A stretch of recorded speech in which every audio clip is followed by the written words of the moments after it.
కుంగిపోవద్దు, మంచి జరిగితే ఆహాని పొంగిపోవద్దు, రెండిటికీ సమతౌల్యమును పాటించు నాయన అని ఇది సూత్రము చెబుతూ ఉన్నది.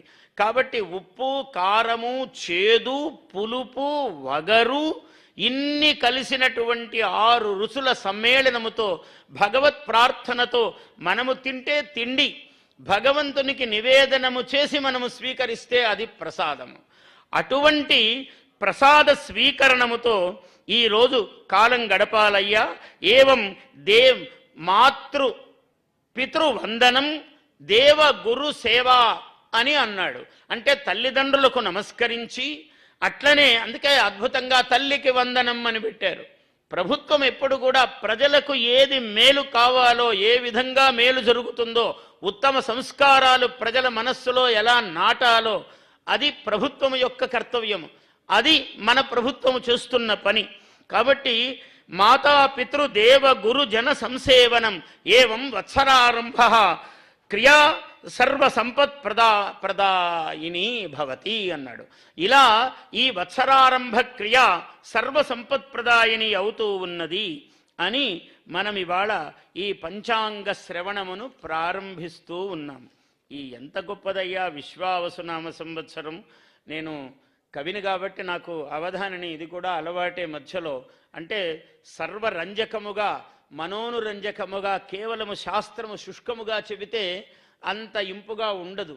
దానిని అందంగా చెప్పటమే మా వంటి వాళ్ళ పని. అందువల్ల ముఖ్యమంత్రి గారు ఒక పని అప్పచెప్పారంటే ఆ పని ఒక పనిని ఆయనెంత బాగా చేస్తాడు, ఆయన ఎంత కష్టపడతాడు ఒక పని కోసము. ఆయన మనస్సు సర్వస్వము ప్రజలు ప్రజలు ప్రజలు. మనం అదృష్టవంతులమండి. ఆంధ్రప్రదేశ్ ప్రజలందరము చాలా అదృష్టవంతులము. ఇటువంటి ముఖ్యమంత్రి ఎవరికి దొరుకుతాడండి? మనకు దొరికాడు. మన అదృష్టం. నిరంతరము ప్రజలు, రాత్రి పగలు 30 ఏళ్లుగా వారిని నేను చూస్తున్నాను. ఏనాడు వారు నిద్రపోరు, ఒకరిని నిద్రపోనియ్యరు. ఇది ఆయనకున్నటువంటి ఒక సూక్తి, అందరికీ అలవాటైన సూక్తి. ఎందుకు నిద్రపోడు? ఎప్పుడూ పని. భువనేశ్వరమ్మ గారు కూడా చెప్పారు, మాకింట్లో చాలా తక్కువ సమయం ఇస్తారని. ఎవరు చేస్తారండి అంత త్యాగము? ప్రజల కోసమే సర్వస్వము. అనుక్షణము ఆయనకున్న బుద్ధి, ఆయన ప్రతిభ, ఆయన మేధాశక్తి, ఆయన కాలము సర్వస్వము, నిరంతరము ప్రజలు అని ఆలోచించటం. ఇట్లాంటి ముఖ్యమంత్రి దొరకడం అదృష్టము కదా.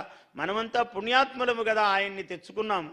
అందువల్ల ఈ విశేషం ఏమిటంటే శ్రీ విశ్వావసు సంవత్సరం సిరులు కురియు ఒక దివ్యవరం తెలుగువారి వాకిళ్లకు ఉగాది మంగళ తోరణం కట్టిన సమయం. మంగళ తోరణాలు. ఈ సంవత్సరానికి విశ్వావసునామ సంవత్సరానికి విశేషం ఏమున్నది అంటే తత్ర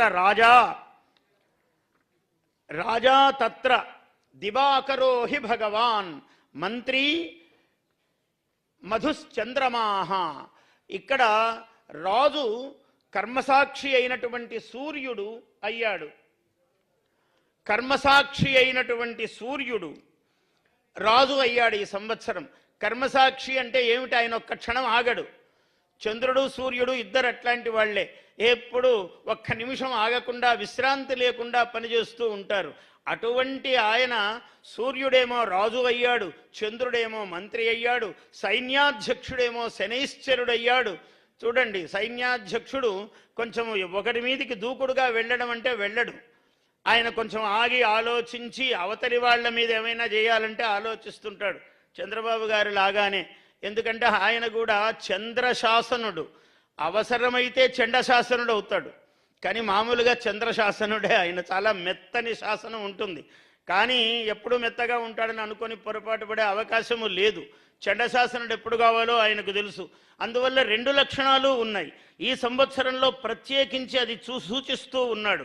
ఎందుకంటే యువతీ యువకుల సదాశయాలకు బంగారు కలశపు గోపురం, శ్రమించి పనిచేసే వారికి, విశ్వాసముతో శ్రమించు వారికి సూర్య కళల తేజఫలం.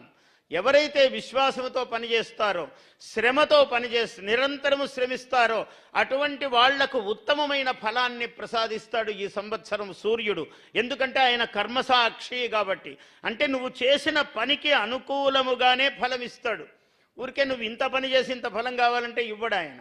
నువ్వు ఇంత పని చేసావనుకో అంతా ఫలం ఇస్తాడు. అటువంటి యోగప్రదుడైనటువంటి సూర్యుడు ఈ వర్ష లగ్న